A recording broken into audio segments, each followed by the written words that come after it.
দর্শক আসসালামু আলাইকুম। দেশ ও প্রবাসী যারা যেখানে আছেন সবাইকে প্রীতি ও শুভেচ্ছা। দর্শক, আজকে কথা হলো একজন অসহায় গরিব এবং গৃহস্থ মেয়ে। তো মেয়েটির নাম হচ্ছে খাদিজা। মেয়েটি দেশের বাড়ি শরীয়তপুর। মেয়েটি আমার ইউটিউব নাম্বার নিয়ে আমার সাথে যোগাযোগ করে কথা বলছেন, ভাই আমি খুব গরিব অসহায়, আমার কষ্ট এবং জীবনের গল্প কথা তুলে ধরেন। তো মেয়েটির কথাগুলো সম্পূর্ণ শুনলাম, শুনে আমি তো আজকে আসছি আমাদের একটু কথা বলার জন্য বা আপনাদের জানার জন্য আসছি। তো মেয়েটা খুব কষ্ট করে আসছে। তো এখন আমি জানাতে চেষ্টা করতেছি। তো মেয়েটি খুব গরিব অসহায়। মেয়েটির বাবা প্রথমত মেয়েটি যখন বয়স 8-9 বছর, তো মেয়েটি বাবা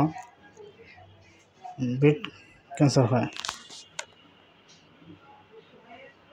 ক্যান্সার হওয়ার পরে মেয়েটির বাবা অনেক চিকিৎসা করে টাকা পয়সা আসলে সব সম্পূর্ণ নষ্ট হয়ে গেছে।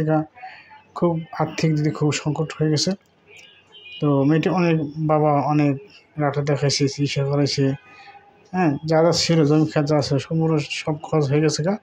তো এখন খুব কষ্টের দিন যাচ্ছে। তার পরবর্তী তার 7-8-9 বছর পরেই 7-8 বছর পরেই তো মেয়েটির মাও অসুস্থ হয়ে পড়ে।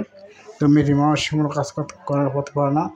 তো মেয়েটি বর্তমানে একটা সেলাই মেশিনের কাজ করে। তো মেয়ের বাড়ি থেকে প্রায় 2-3 কিলো দূরে। তো ওখানে আরও কয়েকটি মেয়ে আছে, আরও 10-12 মেয়ে আছে, ওর সাথে যায়, যে কাজ করে দেখা যায় সকাল 7টা-8টার সময় যায়, বিকাল 5টার সময় চলে আসে।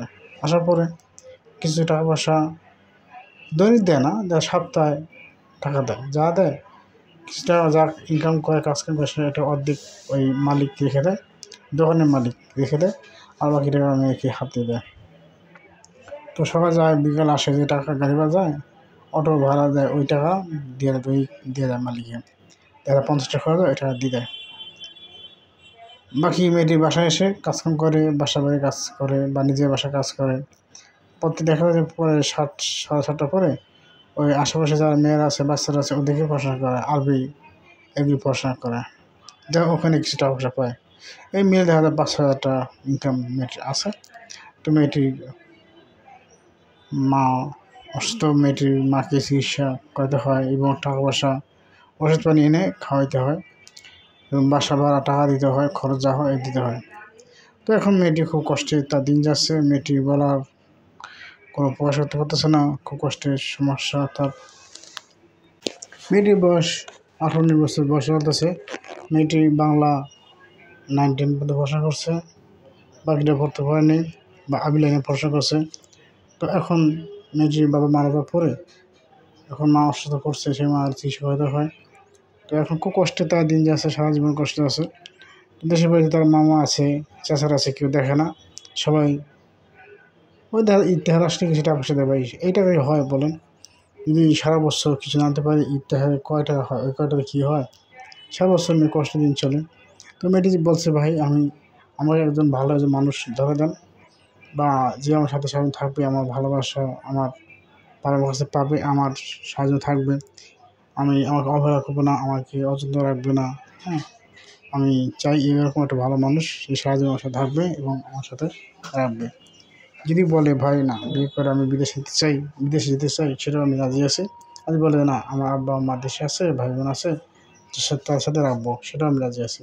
এরকম যদি কোনো ভালো মানুষ পান, বা দেখা যায় ভালো নামাজ পড়ে, বা তার সাথে কোনো পান সিগারেট বা গাঁজা মদ খায় না, বা ভালো ব্যবহার আছে, বা খারাপ কথা হয় না, এরকম যদি হয়, ভাই আমার নাম্বার দেওয়া আছে, এই নাম্বারে আমার নাম্বার হচ্ছে 013471097। তো এই হলো নাম্বার। এই নাম্বার ইমো করা আছে, আপনারা ফোন দিয়ে আসলে যতক্ষণ কথা বলবেন। কেউ খারাপ মন্তব্য করবেন না, কেউ খারাপ ভাষা বলবেন না, সবারই ভাই বোন আছে। তো সবাই আমি বলে দিচ্ছি সবাইকে, যদি কোনো সমস্যা বা আমার সাথে যখন কথা বলবেন, কেউ খারাপ ভাষার মধ্যে করবেন না। আমার মধ্যে কোনো অহংকার, কোনো ডিমান্ড নাই, কেউ অহংকার বেশা নেই, আমি এরকম আছি ভাই। আমি চাই প্রকৃতির ভালো মানুষ এই সারা জীবন সাথে থাকবে, আমিও তার সাথে থাকবো।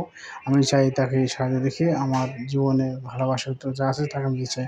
দর্শক, আজকের মধ্যে বিদায় নিচ্ছি। সবাই বাতাস শুরু থাকবেন। আল্লাহ হাফেজ।